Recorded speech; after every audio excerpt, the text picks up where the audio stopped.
Yeah, I know it sounds fake, but that's what the analysts are saying. And here's the moral of the story for me.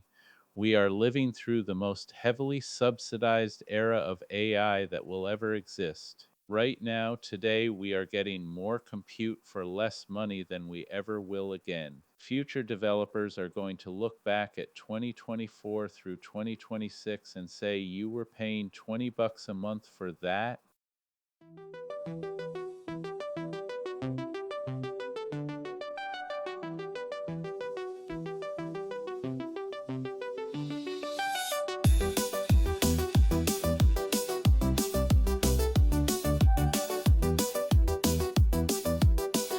Hey there, rubber ducklings. Welcome back to the show. I'm Tim Williams. I'm Paul Mason, episode 15. I can't believe we've done 15 of these without getting canceled yet. That's a low bar, but we'll take it. So, Paul, how's the week been? You surviving out there in the Seattle AI trenches? Yeah, it's been one of those weeks. I've been deep in a Codex workflow refactor. Like the kind where you think it's going to take an afternoon and then suddenly it's Thursday and you've rewritten the same module 4 times. The classic developer time estimate. Multiply by pi, add a weekend. Basically. But the good news is I actually learned a few things along the way that I think are worth sharing. Some of it the hard way, obviously. The hard way is usually the best teacher, unfortunately. My week's been, well, it's been a week, let me put it that way. I've been watching some stuff unfold in the AI space that's got me, let's just say I've got opinions. Strong ones, multiple ones. Strong opinions from Tim Williams? I'm shocked. I know, rare occurrence. But seriously, we've got a lot to get into today. Some of it's exciting, some of it's infuriating, and some of it is just weird, like genuinely weird. So stick around. Weird, huh? This ought to be interesting. All right, so let's start with the weird and infuriating because this one's both. You've been watching the Claude Mythos situation unfold, right? Oh, man. Yeah. I was glued to X when all this dropped. You've got Anthropic saying their model is too dangerous to release, and then like 3 weeks later, OpenAI just ships GPT 5.5 to everyone with a Plus subscription. The speculation was wild. Here's the timeline, right? April 7th, Anthropic announces Claude Mythos preview, codename Capybara, locked behind Project Glasswing, restricted to like 50 critical infrastructure organizations. Declared too dangerous for public release. April 23rd, 16 days later, OpenAI drops GPT 5.5, codename Spud, available to all paid ChatGPT tiers. 16 days apart, and one of them is supposedly too dangerous to exist in the world. Wait, so let me get this straight. What's the actual gap between them? Like, is Mythos dramatically smarter, or is this mostly theater? So here's the thing. On the 5 benchmarks where they both reported scores, they're within 3 points of each other on 4 of them. Browse comp, Mythos 86.9, GPT 5.5 is 84.4, OS World 79.6 to 78.7, CyberGym 83.1 to 81.8, Terminal Bench 82.0 to 82.7, GPT 5.5 actually wins that one barely. These are the same capability tier, full stop. But there's that one benchmark, right? SWE Bench Pro, where Mythos just smoked it. Yeah. SWE Bench Pro Mythos hit 77.8%, GPT 5.5 got 58.6%. That's a 19-point gap, genuinely significant. But here's what I find interesting. That's one benchmark, and it's specifically testing long horizon software engineering tasks. It could just be that Anthropic trained better on that distribution, or GPT 5.5's tool use wasn't tuned for that task yet. One outlier doesn't make a fundamentally different intelligence level. Okay, so you're clearly building towards something. What's your actual theory here? Because you've got that look, the Tim Williams, I've connected two dots look. Well, here's my take on this, and I'll be honest, I think the too dangerous to release framing is doing a lot of heavy lifting for Anthropic. The real problem, they don't have the compute. Wait, that's the theory, that it's just a capacity issue? Consider this. OpenAI has Microsoft's Azure infrastructure behind them. They've been building out inference capacity for years now. They can serve GPT 5.5 to millions of users simultaneously. Anthropic, they've got Amazon as their primary cloud partner, and Amazon's GPUs are largely spoken for by AWS customers. Anthropic simply doesn't have the hardware footprint to serve a model at Mythos' scale to the general public. I mean, that makes a lot of sense when you lay it out like that. But okay, let me push back just a little. The cybersecurity stuff isn't nothing. This thing found a 27-year-old OpenBSD vulnerability. That's genuinely wild. No, I'm not saying the capability isn't real. The cybersecurity benchmarks are legitimately scary. 3 out of 10 completions on that AISI attack simulation, GPT 5.5 only managed 2. But here's the thing, when both models are in the same ballpark on nearly every benchmark, the difference between release it to everyone and lock it behind a government gate starts to look less like safety and more like positioning. I was going to say, it's a pretty convenient narrative. Our model is too powerful for public release also happens to be a fantastic marketing line. Exactly. And look, I'm not saying Anthropic is being dishonest. I think they genuinely believe in responsible deployment. But when you've got a model that's roughly tied with what your competitor is already shipping, calling yours too dangerous while they call theirs ready for ChatGPT Plus it's a choice. Yeah, and honestly, I'd rather have GPT 5.5 available to me as a developer than have the best model locked in a bunker somewhere. Like, practically speaking, what am I supposed to do with a model I can't access? That's the moral of the story, right? The model you can actually use beats the model you can't every single time. And I think the real test is going to be when Anthropic's compute catches up. If they suddenly find the capacity, do we hear a different tune about how dangerous Mythos is? I have my suspicions.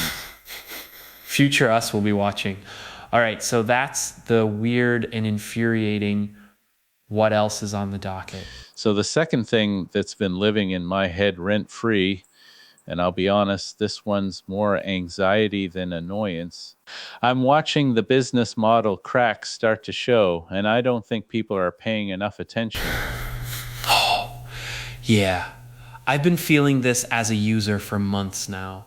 The Claude usage limits, they keep getting worse, and I'm paying for the max plan. See, this is what got me thinking about this. In product management, there's a concept called a painted door test.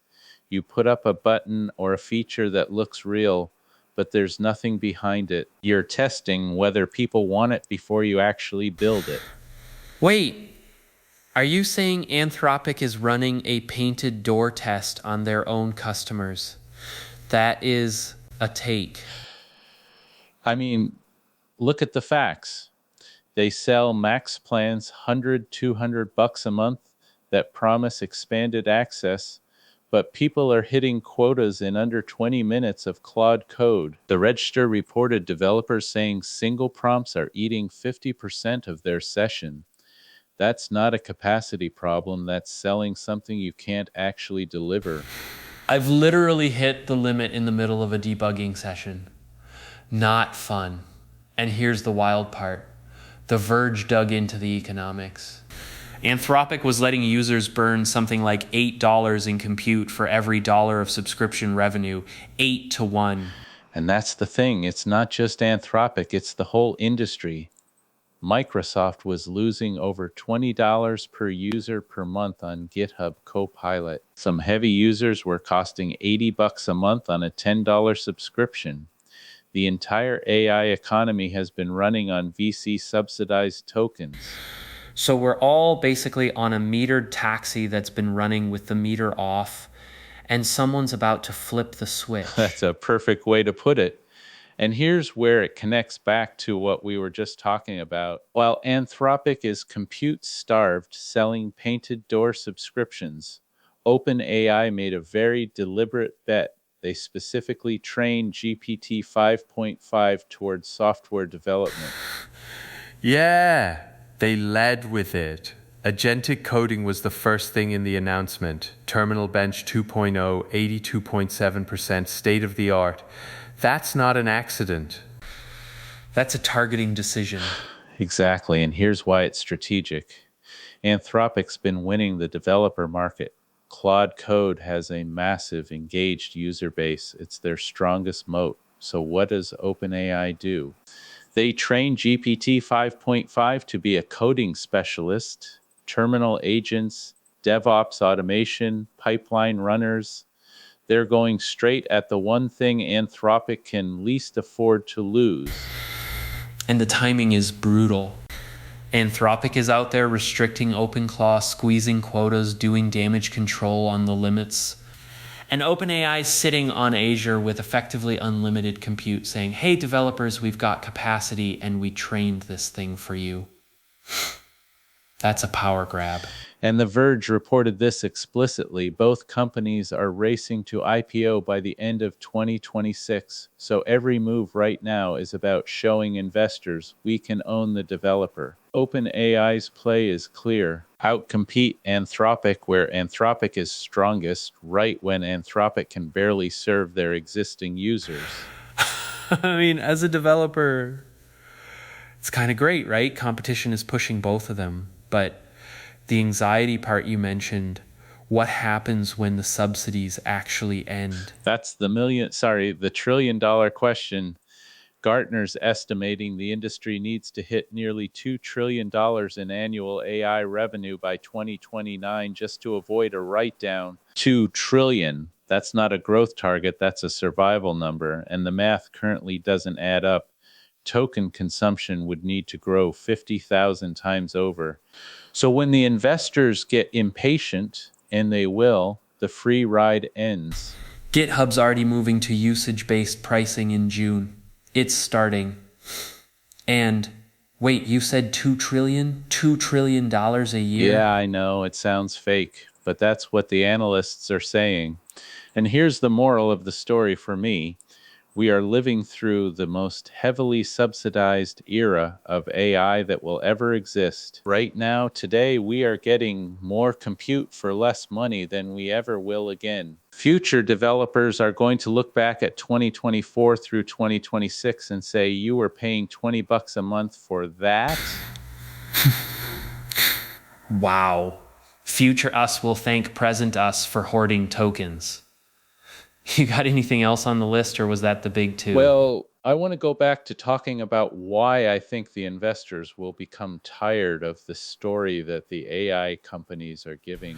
Another conspiracy theory, huh? Not a conspiracy. It's more like, you ever hear the Arthur C. Clarke quote? Any sufficiently advanced technology is indistinguishable from magic. That's where most of the world is with AI right now. Investors believe it's magic. CEOs believe it. Basically, everyone with power and influence believes it, but they aren't working with it day to day like we are. Right. They see the demo, not the debugging session. You truly have to work directly with it to get a feel for the edges. The demos are impressive, but the real day-to-day work is not. Exactly. And here's the problem.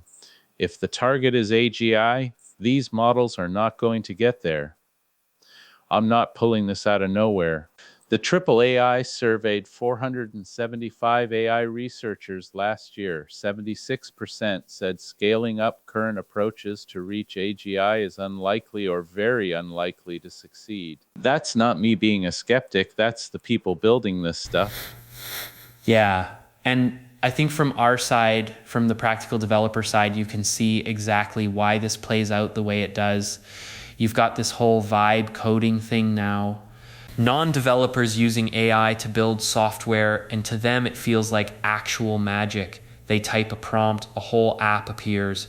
They don't know what's happening under the hood. We are seeing project after project like this fail, though. That's the key. Once the rubber hits the road, these apps show their cracks. That's exactly it. I've been using these models for years now. I've watched them get better and better, but I've never seen one get better than the data it was trained on. When you use an LLM in a domain where you're already an expert, you can see the ceiling, you know where it's interpolating and where it's guessing. But when you use it in a domain you aren't an expert in, it seems magical. And for most of the world, software development is that domain. Yeah, I see this in the code quality every single day. The models can produce something that looks right, but when you actually read the architecture, the error handling, the edge cases, it's not senior dev quality. It's not even mid-level sometimes. It's a very confident intern who's read every Stack Overflow post ever written. A very confident intern who's read every Stack Overflow post. I'm stealing that. But that's the gap, right? The normie using AI to build an app, they see the thing working and think this is incredible. AGI is basically here. Meanwhile, we're looking at the same code going, this is going to fall over in production in about 3 weeks. 3 weeks? You're being generous. But here's what gets me. The investors are betting on the normies' experience, not ours. They see the demo. They believe the magic. And that's why I think they're going to get tired. Look, I want to be clear. These are extremely useful tools. I'm not saying otherwise. I use them every day. But if the bet you're making is on AGI, on a system that can genuinely reason, adapt to novelty, operate beyond its training distribution, the current architecture doesn't have a path to get there. Francois Cholet, who built Keras, put it really well. LLMs are a memorize, fetch, apply system. They can achieve arbitrary skill levels at known tasks, but they cannot adapt to genuine novelty. That's not reasoning. That's a very sophisticated pattern matcher. And when the investors figure that out, when the magic trick gets explained, that's when the pullback happens. That's what keeps me up at night. Because when the capital pulls back, and it will, it's not going to be a soft landing. You've got $600 billion in planned CapEx. You've got companies burning $8 of compute for every dollar of subscription revenue. You've got valuations predicated on AGI level returns that the current architecture literally cannot deliver.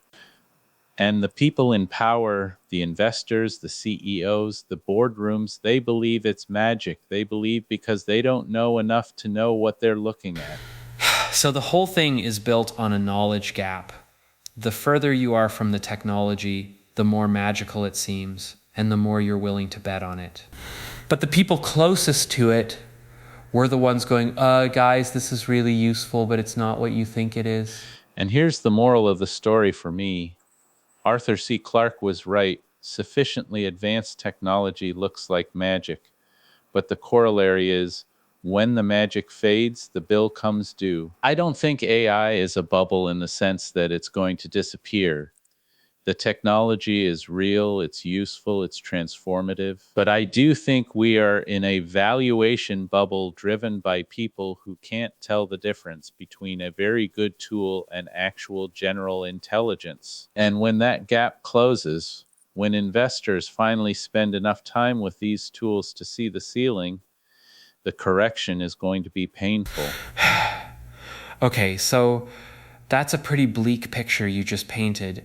And honestly, I think you're right about the valuation bubble, but it raises a question. If LLMs aren't the path to AGI, where does it actually come from? Like, are the researchers even looking in the right places, or is all the money going to the wrong thing? That's the right question. And here's what a lot of people don't realize. There are alternatives, plenty of them. The Computing Community Consortium, this is a legit academic-heavy consortium. They released a report in July last year laying out 6 pathways beyond LLMs: neurosymbolic AI, neuromorphic computing, embodied AI, multi-agent systems, human-centered AI, quantum AI, 6 distinct research directions, any one of which could be the next paradigm. And the report was basically saying, we have got to stop putting all our chips on one number. 6 pathways, and we're funding, what, 1.2 of them? But okay, here's the person I keep coming back to on this. Yann LeCun, Meta's chief AI scientist, Turing Award winner, one of the 3 godfathers of AI. He's been saying for years that LLMs are a dead end for AGI, like publicly on stage. He literally told a room full of young developers, don't work on LLMs. That is wild. The chief AI scientist at the company that builds Llama telling people to stop working on the thing his own company sells. But his argument is really compelling. He points out that a 4-year-old human has processed more visual data through their optic nerve than the biggest LLMs process through text. A 4-year-old 16,000 waking hours, 1 megabyte per second through the eyes. That's the same order of magnitude of data, but it's sensory data about the physical world, not text scraped from the internet. And that's more of X paradox, right? We built AI that can pass the bar exam, solve calculus problems, write code, but we can't build a robot that's as good as a cat at navigating the physical world. LeCun's exact line was, where is our domestic robot? Where is a robot that's as good as a cat in the physical world? The cat. That's the benchmark. The cat benchmark. I love that. But this is the thing. LeCun's team, about 500 people at Meta, they're working on something completely different. Joint Embedding Predictive Architecture, JEPA. It tries to build world models from visual input, not predicting the next token, predicting how the world works. And he expects LLMs as we know them to be largely obsolete within 5 years. This isn't some fringe guy. This is a Turing Award winner with 500 researchers. So if the godfathers of AI know that LLMs aren't the path, why is 90+% of the money still going there? I mean, Zuckerberg himself said he'd rather risk misspending a couple $100 billion than miss the chance at superintelligence. A couple $100 billion as a hedge. Meanwhile, neurosymbolic AI labs are fighting for $10 million grants. This is the part that actually bothers me the most. The CCC report made this point explicitly. They said it's difficult for researchers to see beyond the current scientific paradigm, for technologists to see beyond the latest technological developments, and for policymakers to see beyond the issues those new technologies raise. We are stuck. The entire field has organized itself around one architecture, and the funding follows the hype, not the science. And here's the real kicker. Neurosymbolic AI is actually at an inflection point right now. Like, the research is maturing fast. You combine neural networks with symbolic reasoning and you get systems that don't hallucinate, that have auditable reasoning, that can actually explain why they reached a conclusion. The World Economic Forum covered this in December. Real-world outcomes in medicine, drug discovery, high-stakes applications where you can't afford a hallucination. It's working. It's just not getting the money. This is exactly the dynamic that worries me. We are betting the entire farm, hundreds of billions of dollars, the research agendas of entire universities, the career paths of a generation of PhDs on one horse. And the people who know that horse best, LeCun, the CCC, 76% of AI researchers in the AAAI survey, they're all saying the same thing. This horse isn't going to finish the race. But the investors can't hear that over the sound of the demo. And when you lay it out like that, it's almost absurd. The thing that actually might get us to AGI, neurosymbolic systems, embodied AI, world models, those labs are putting together grant applications for crumbs. Meanwhile, the thing that can't get us there, scaling up transformers, gets a blank check. It's not a technology problem, it's an incentives problem. We have a research ecosystem that is built for incremental improvements on the thing that already works. The incentives, venture capital, quarterly earnings, IPO timelines, they all push toward the safe bet.